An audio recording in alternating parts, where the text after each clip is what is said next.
Welcome to healthy food. இன்றைக்கி என்ன பார்க்க போகிறோன்னா கிச்சன் ஆர்கனைசேஷனில் எப்படி எந்தெல்லாம் டிரான்ஸ்பரண்ட் கண்டெய்னரில் ஸ்டோர் பண்ணிக்கலாம், இதெல்லாம் ரொம்ப இம்பார்ட்டண்ட், இதெல்லாம் ஏர் டைட்டாக பேக் பண்ணி வைக்கணும் அப்படின்னு சொல்லி நம்ம பார்க்கலாம்.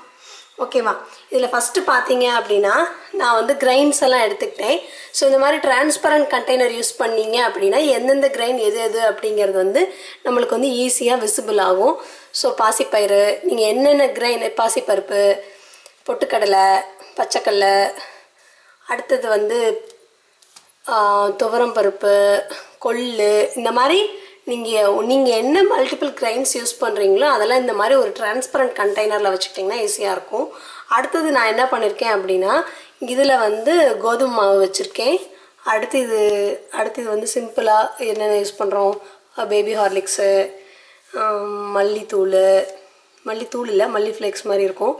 அடுத்து ரப்பர் பேண்ட்ஸு, நம்ம அப்பப்போ ஹோட்டல்ஸில் எதுவும் வாங்கினப்போ இந்த ரப்பர் பேண்ட்ஸ் வரும், அதெல்லாம் வேஸ்ட் பண்ணாமல் நான் இதில் ஸ்டோர் பண்ணி வச்சுருக்கேன். ஏதாவது எமர்ஜென்சிக்கு யூஸ் பண்ணிக்கலாம்.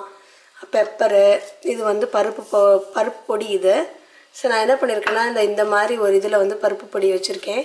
ஸோ இதில் ஆப்ஷன் இருக்கும், இப்படி ஃபுல்லு நிறையாவும் இது பண்ணிக்கலாம். இதுவே தோசையிலலாம் தூவணும்னு வச்சுக்கோங்களேன், தோசை சட்டி அடுப்பில் இருக்கையில் நம்ம தோசையில் தூவணுன்னா இந்த மாதிரி ஹோல் யூஸ் பண்ணி தூவணுன்னா பருப்பு பொடி தோசை செய்கிறதுக்கு ஈஸியாக இருக்கும்.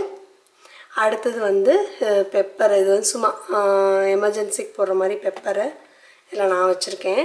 ஸோ அடுத்து பார்த்திங்கன்னா உளுந்து ஒரு இதில் தனியாக இது பண்ணிக்கோங்க. நான் அது பொடி செஞ்சு வச்சுருக்கேன், இங்கே வச்சுருக்கேன். இது நாட்டு சக்கரைன்னு சொல்லுவாங்க இல்லையா, இது இடியாப்ப மாவு, இது சுகர் கட்டாயம் இந்த மாதிரி கண்டெய்னரில் போட்டு ஸ்டோர் பண்ணிக்கோங்க.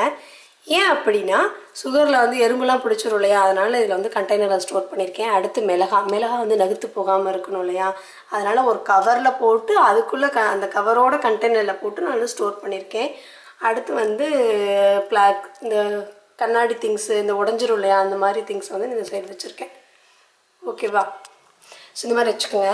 இது போடுறதுக்கு பிஃபோர் இந்த பேப்பர் போட்டிருக்கேன் இல்லையா, என்ன பண்ணணும்னா ஃபஸ்ட்டு எறும்பு சாக் பீஸ் வச்சு இந்த ஃபுல்லாக இந்த பேப்பருக்கு கீழே ஃபுல்லாக கோடு போட்டுட்டு அது மேலே தான் நம்ம பேப்பர் போட்டு அது மேலே இந்த மாதிரி திங்ஸ் வச்சுக்கிட்டிங்கன்னா உங்களுக்கு ஹேண்டில் பண்ணுறதுக்கு ஈஸியாக இருக்கும்.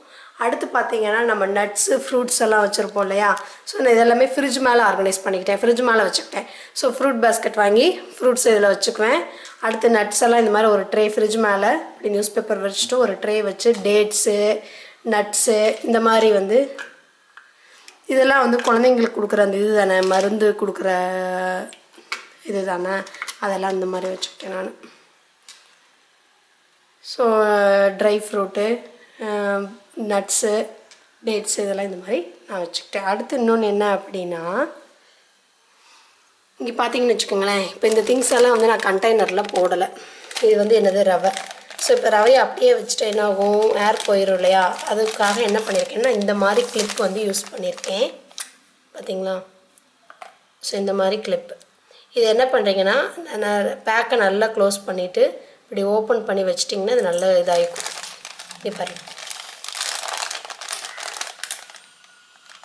ஓப்பன் பண்ணிக்கலாம், க்ளோஸ் பண்ணி இது பண்ணிட்டிங்கன்னா இது ஏர் டைட் மாதிரி இருக்கும். ஏன்னா இதுக்காகலாம் நம்ம கண்டெய்னர் போட முடியாது இல்லையா, ஸோ இந்த மாதிரி நான் ஒன்று வச்சுக்குவேன். இது கம்பு வச்சுருக்கேன் அது மாதிரி. அடுத்து பார்த்திங்கன்னா சால்ட்டு இந்த மாதிரி பேக் பண்ணி நான் வச்சுருக்கேன். அந்த மாதிரி பேக் பண்ணிட்டிங்கன்னா ஏர் போகாது, நம்மளுக்கு ஹேண்டில் பண்ணுறதுக்கும் ரொம்ப ஈஸியாக இருக்கும். ஸோ தேங்க்ஸ் ஃபார் வாட்சிங். இந்த வீடியோ உங்களுக்கு பிடிச்சிருந்தா லைக் அண்ட் சப்ஸ்கிரைப் பண்ணுங்கள். தேங்க்யூ.